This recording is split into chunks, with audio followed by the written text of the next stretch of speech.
Yo YouTube, Albie45 here. Yeah, I'm going to have just a real short video. I want to tell you guys, I finally got my wife up to shoot handguns this past weekend. We went up with another couple, first time that I've ever shot with them, and we had a really good time. We had such a good time that I screwed up and didn't get my video camera out of the truck until toward the very end. So I have literally like a minute and a half or 2 minutes of video of a few people shooting. Yeah, pretty lame excuse, I know. But I'm going to post it up along with this video. You'll see it at the end. But the first thing I want to talk about is I know I've done a couple of videos on these HolsterPro holsters. Well, I've been so happy with them that I ordered me a HolsterPro belt slide for my Glock 27. There's a safety check here. Nothing in the magazine. Nothing in the chamber. Safe direction.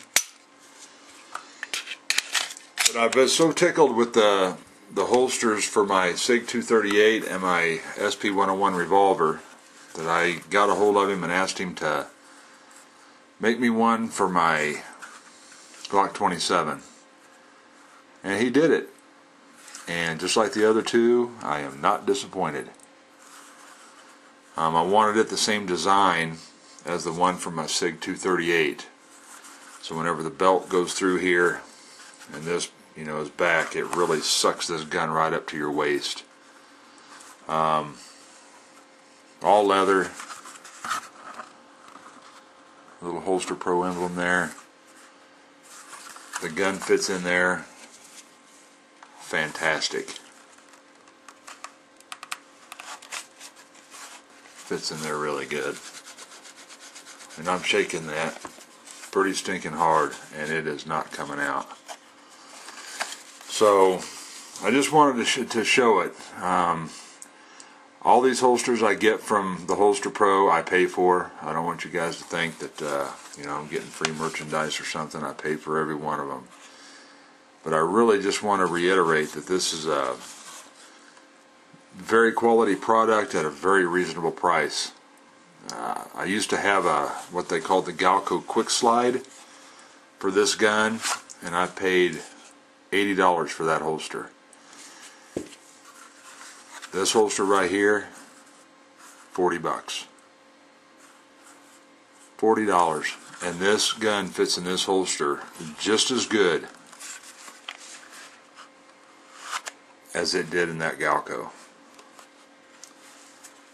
No baloney. So, I don't know if his website's up yet. The last time I checked, which has been, I don't know, almost a week ago probably.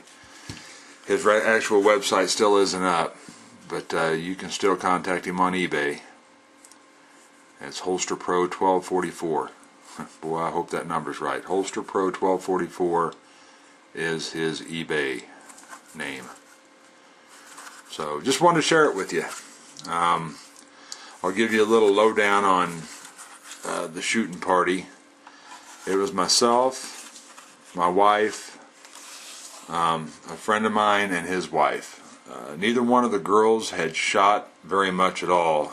Matter of fact, my wife, as far as I know, had only shot a 357 that I had, I don't know, 10 years ago, 8 years ago, something like that, and I should have never put a 357 in her hands for her first gun. But a friend of mine, his wife had shot, but it's been like over 20 years ago. So we took my 22 up. I have a Ruger Mark II with the bull barrel. Took that gun up, and both of the girls really like shooting the 22. But they both did shoot, and I'm telling you all this because you're not going to see it on video. They both did shoot a 9mm, the Ruger SR9 Compact. The SIG, well, my wife shot the SIG 238 380.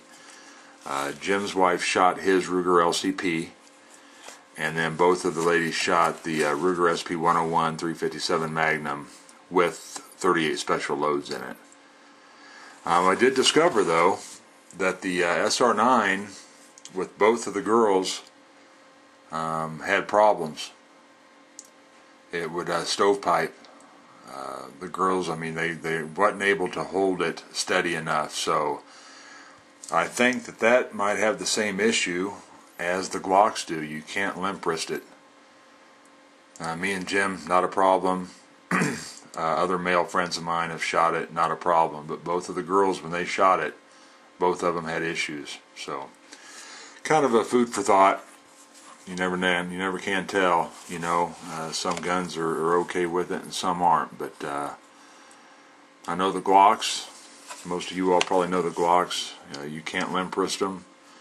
Well, it's apparent, or it appears, that you can't limp wrist the Ruger SR9s either.